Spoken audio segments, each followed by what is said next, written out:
Under budget and ahead of schedule. Now, it is a great honor. This is our brand new ballroom. You only see a small piece of it because we have it broken down. But this is, the hotel is completed. We'll be having our opening ceremony in October. And it's going to be something very special. It's such an honor to have our first event. This is our first event. And it's such an honor to have our first event for Medal of Honor winners. I mean, they are the honors. And to get so many endorsements from the Medal of Honor winners is incredible, and I look forward to spending a lot of time.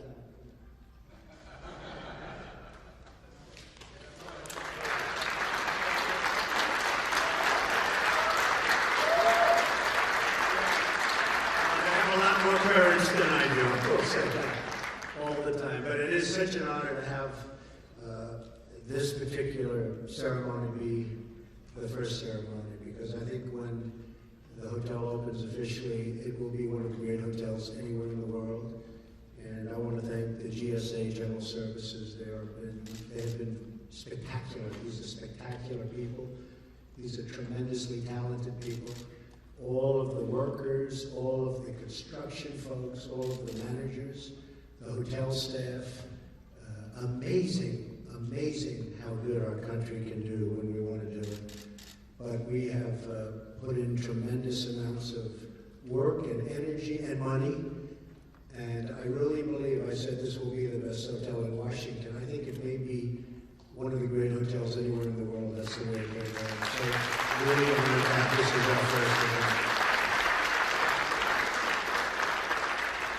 So I'm pleased to be here this morning with two Medal of Honor recipients and the Six Flags, okay? Six Flag and general officers. We have a tremendous amount of talent here, a lot of generals.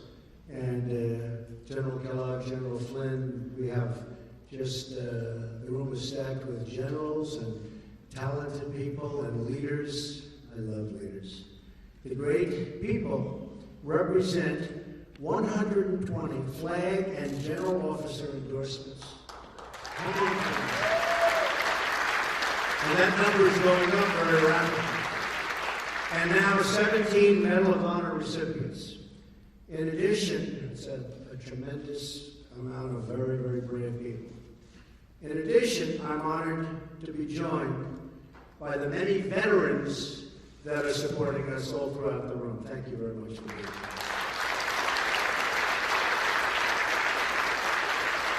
I'm also honored to have a Gold Star wife, Jane Horton, here.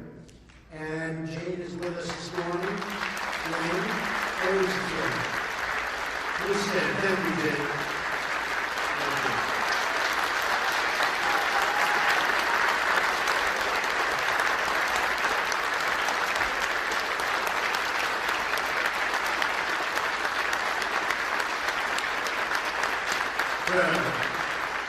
Jane lost her husband, Specialist Chris Horton, in Afghanistan on September 9th, 2011. And Jane, it's such an honor to have you here. And I hear so many things about Chris, and he was a winner. And thank you very much on behalf of the country. Thank you. It's incredibly humbling to be in the company of these real and true heroes. I have the privilege to introduce our first Medal of Honor recipient, Mike Thornton. Mike is a retired United States Navy SEAL, a tough cookie, and a recipient of the United States military's highest decoration, the Medal of Honor, for his actions in Vietnam, the Vietnam War. In addition, he is the recipient of a Silver Star, 3 Bronze Stars, and a Purple Heart. I'm proud to have him on my team. Such a great honor for me. And also fellow recipient Bob Patterson, who likewise has the Medal of Honor, who is also here. We have 17 Medal of Honor recipients, and they've all endorsed me for President of the United States. And I have been endorsed by generals, and many of the generals have become very good friends of mine. We seem to have a very good chemistry together. But even the generals admit there is something very special about Medal of Honor recipients. So, Mike, if I might ask you to just say hello, come up, say a couple of words, and thank you very much for being here. Anyways, now folks, stop. Don't even know that. This is all about getting the word out there. I have known Mr. Trump since 1986, and when it wasn't fashionable to support the military in 1986, some great people like Donald Trump and Zach Fisher, and then we both the USS Intrepid there, and he supported us back in that period of time. You know, ladies and gentlemen, the medal I wear so proudly around my neck, I do not deserve the medal, never will feel I deserve the medal, but it belongs to every man and woman that's ever served our great nation of America. Because, ladies and gentlemen, freedom is not free.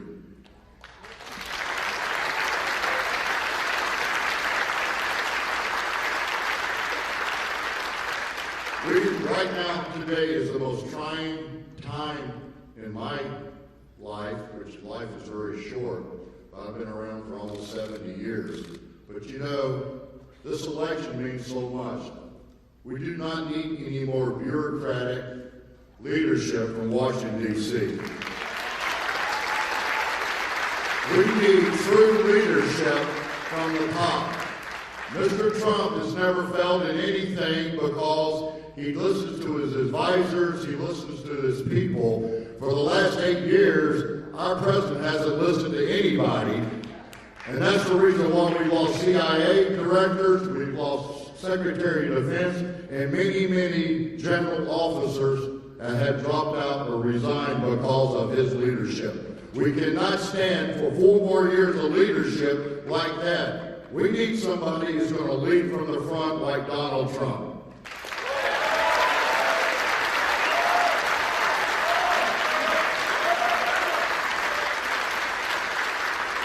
So thank you very much for helping us here. God bless you, God bless America, and God bless Donald Trump.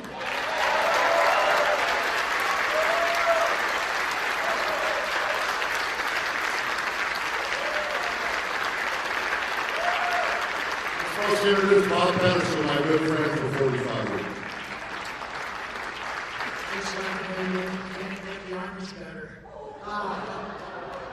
I'm here to tell you something right now. I spent 26 years of my life defending this country. And after that, I spent another 17 years taking care of those veterans who I served with and were still serving. Because I worked for 17 years with the VA before I finally retired. I've watched our country take a complete turnaround from where it was. We used to be the shining star of the hill. And we're getting dimmer and dimmer and dimmer. And it's all because of all of the bureaucrats here in Washington, D.C. And it's time we send somebody to Washington that knows how to say, "You're fired."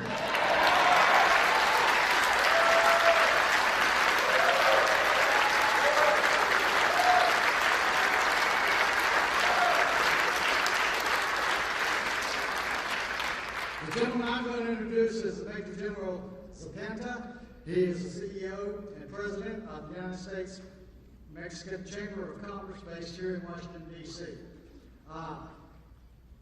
He's held service served on many commissions under Presidents Nixon, Ford, Reagan, and both the Bushes. General Zapata entered the military in 1964.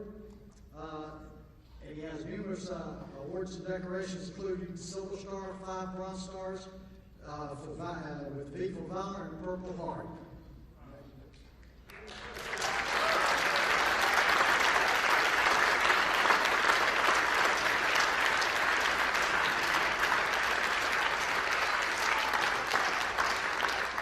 What Bob just did to me, he made me older than anybody up here. Mr. Trump, thank God for you.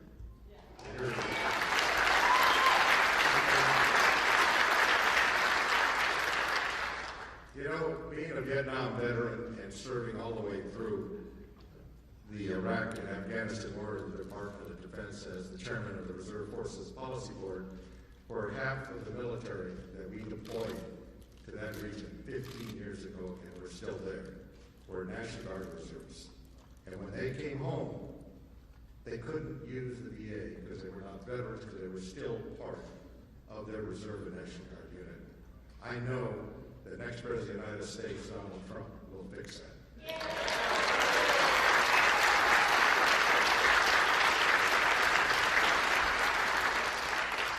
I also would like to say, deplorables are also deployables.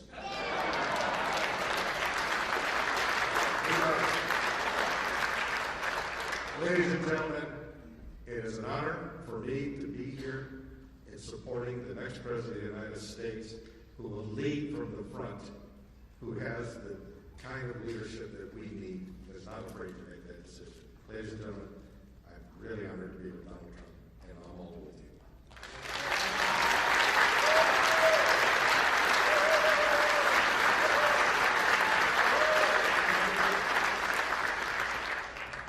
I actually probably did this on purpose because this next fellow is really a personal friend, and I have an immense respect for him. He won his Silver Star in Korea when the North Koreans tried to take over our location there at the DMZ.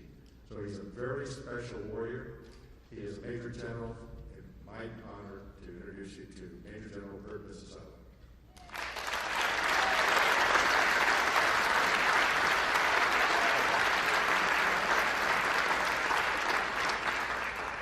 Thank you, Al. We do go way back. I don't really go back to the Korean War, but that's indeed where I awarded the Silver Star.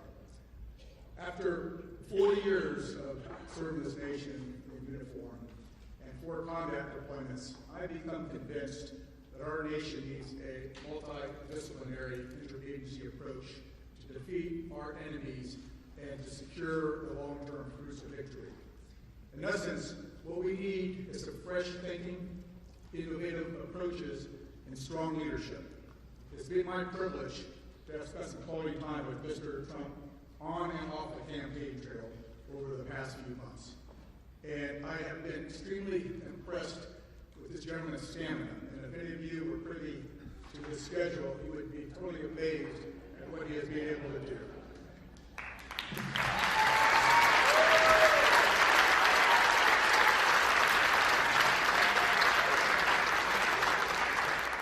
In addition to his stamina, I've been very impressed with his intellectual curiosity and his raw intelligence and his energy and his enthusiasm and, yes, indeed, his temperament. He's got the right temperament that we need in the White House.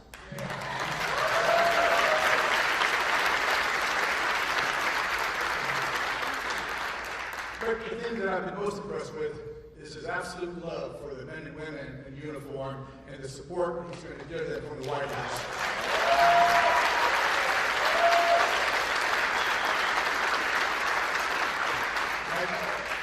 I can guarantee you men and women make overseas and that their families make at home will not be in vain, in addition to the billions of taxpayer dollars that we spent supporting them. And that's why I stand by Mr. Trump to be our next Commander-in-Chief.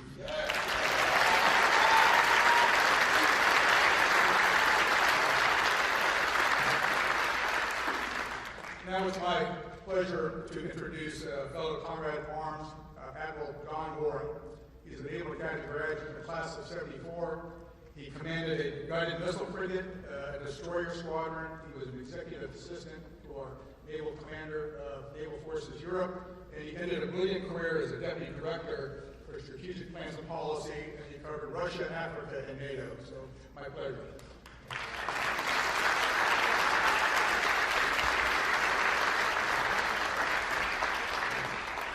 Well, thank you, everyone. We are a group of national security professionals who dedicated our lives to the security of our nation, as deplorable as we are. We are not a political group, but we are a national security group that has chosen to support a political candidate. The series of discussions you've all listened to Mr. Trump have deal with national security. National security is not solely about the military. It's comprised of many facets. defense, diplomacy, development, economic security, energy security, border security, cyber security, homeland security. The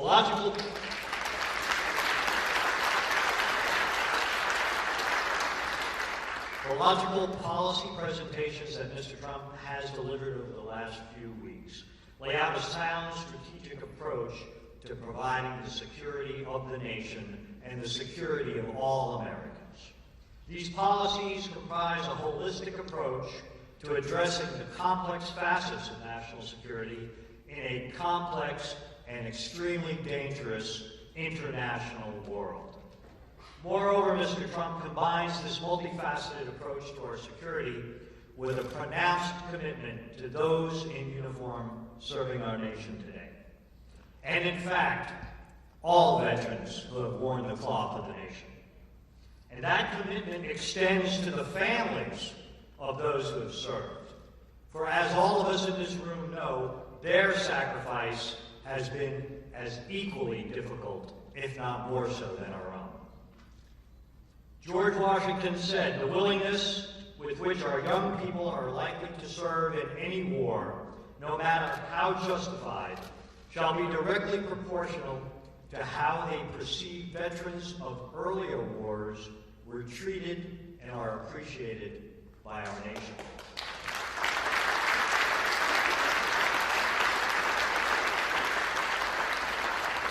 Mr. Trump has embraced those words of our first president. Mr. Trump has also shown an extreme dedication to those that have shouldered the wounds of battle in the service to our nation, and we have several of those people with us today. And he has committed himself to the words of President Abraham Lincoln, words that are emblazoned in the motto of our Department of Veterans Affairs: to care for him who shall have borne the battle and for his widow and orphan. This is why all of us here are assembled to support Donald Trump for president. We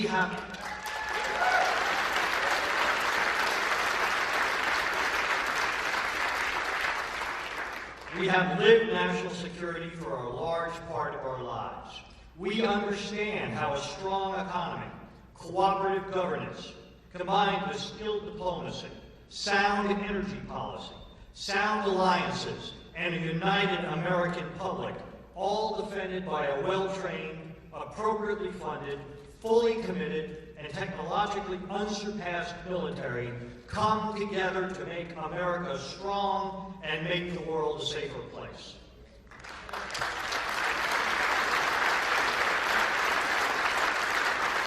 And finally,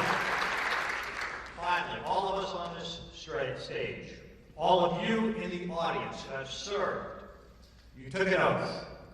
You pledged, sealed with the honor and commitment in your own lives. An oath not solely to our country, not to our flag, not to a chain of command, or not to a commander-in-chief, but an oath to a piece of paper, a piece of parchment upon which is written those ideals in which we believe, those values that define us as a nation, those very virtues that those who have served before us defended with their lives. An oath to defend the Constitution of the United States from all enemies, foreign and domestic, and to bear true faith and allegiance to that Constitution. To form a more perfect union, to establish justice, to ensure domestic tranquility, to provide for the common defense, to promote the general welfare, and to secure the blessings of liberty to ourselves and our posterity. That oath is important for all of us here today.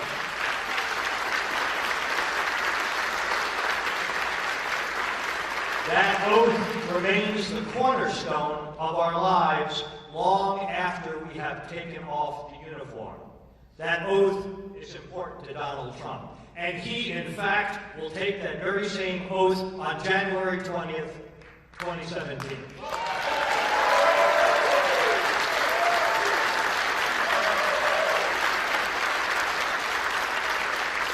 That That's why we assembled in this room, along with many other veterans and their military families, all support his candidacy for President of the United States of America.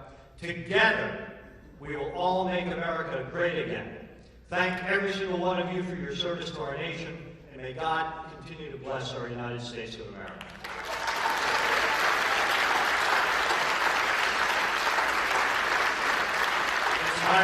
It's my pleasure now to introduce Lieutenant General Tom McInerney, a West Point graduate, but we won't hold that against him. Commissioned as second lieutenant in the Army, he then joined the Air Force, completed pilot training, and went on to a long, distinguished military career, including Assistant Vice Chief of Staff, Headquarters, U.S. Air Force. His awards are numerous, including the Distinguished Service Medal, Defense Superior Service Medal, Legion of Merit, Distinguished Flying Cross, Bronze Star, a true good American hero, Tom McInerney.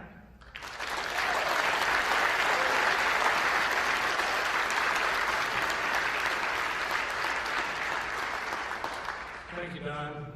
It's very simple. We, all warriors here, are supporting Mr. Trump because he has the only budget, the only economic plan that can rebuild the military. If you elect Hillary Clinton, we're going to get 1% growth. We're going to get 3.5% to 6% growth with this administration because he knows how to take the handcuffs off America's economy. We need that.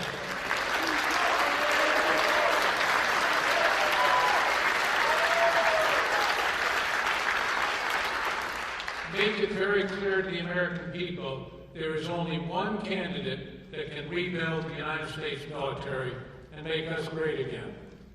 Now, it's my distinct pleasure to introduce Lieutenant General Keith Kellogg, who is on the national security part of Mr. Trump's team.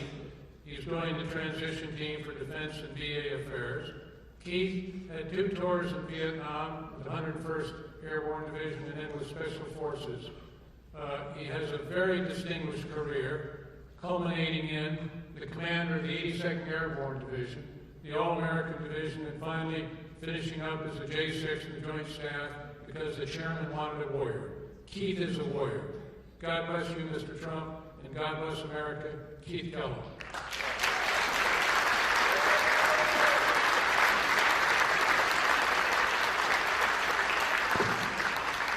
Thank you, and I'm honored to be on the stage today with these great Americans, 2 Medal of Honor winners, 2 of 17 who in the past week have endorsed Mr. Trump to be our Commander-in-Chief.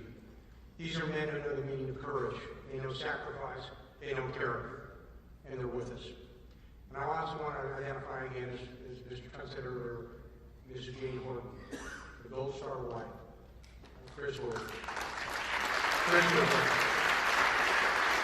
Chris was a great young sniper with the 45th Infantry Division, the Thunderbirds of Oklahoma, and God bless you, and God bless what he has done as well. And to be these great veterans behind you who served our nation so well. You know, we started last week, just last week, there were 88 who signed. We're over 165 today. These are men and women who led at all levels of leadership and believe deeply in his temperament, his leadership, his vision, and his guts to be our Commander-in-Chief.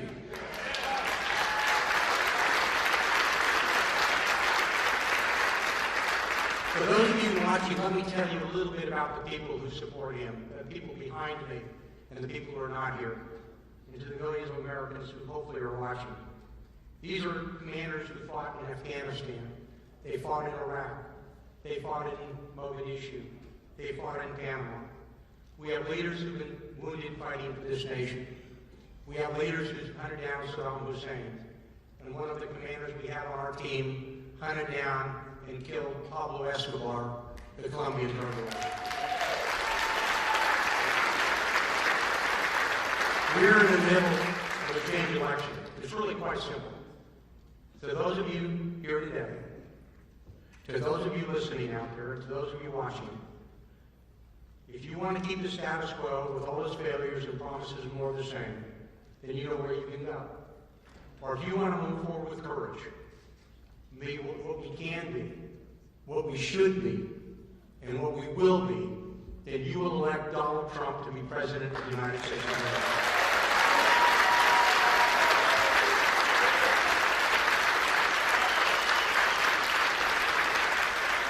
To those of you watching, join with us on this stage. Join those millions who've already stood with us in the past months to carry this man, and with him, our nation, to victory on 8 November. God bless you and thank you.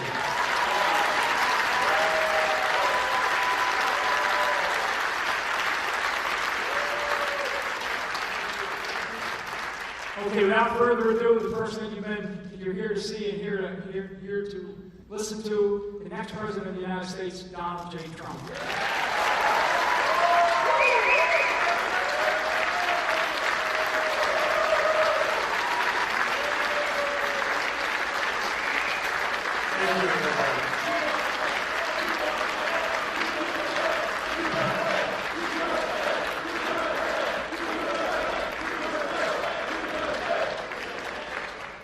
Thank you, everybody. Please sit down. Thank you. This is such an amazing honor. And the difference is we want to all get back to work, whether it's building our military or building our country. We have to get back to work. We have a lot of work to do. We've been very much left behind. Speaking with the admirals and the generals and all of the military people, we talk about the word depletion. The military has been so badly treated in terms of its equipment and the money being spent. And this is a time where we need our military perhaps more than ever. When you look at the number of ships, you look at the number of military personnel, you look at the numbers are setting records for all-time lows. We can't have that.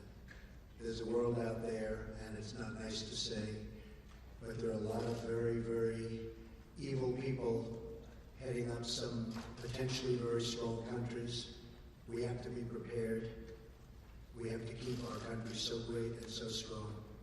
And that's why to have all of the support from so many generals, so many admirals, people I respect so much. They're smart, they're tough, they know what's happening. And I believe in them totally, and that's why the fact that they believe in me is one of the great honors of my life. So I want to thank everybody.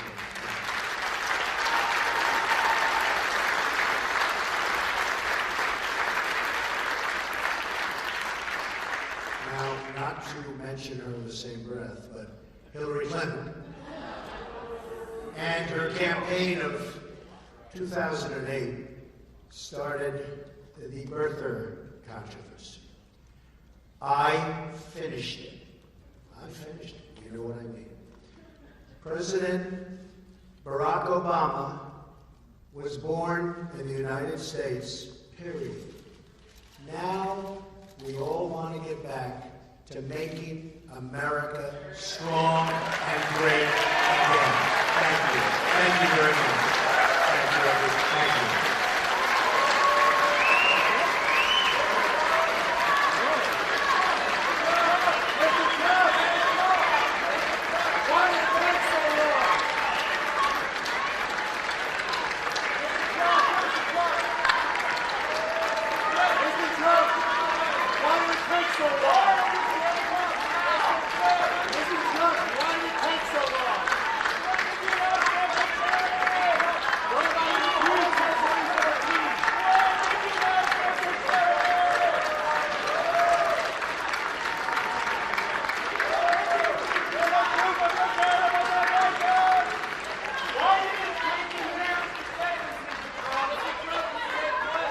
Hey, very briefly, I just want to say what the big themes that have come out today. So what you heard today first,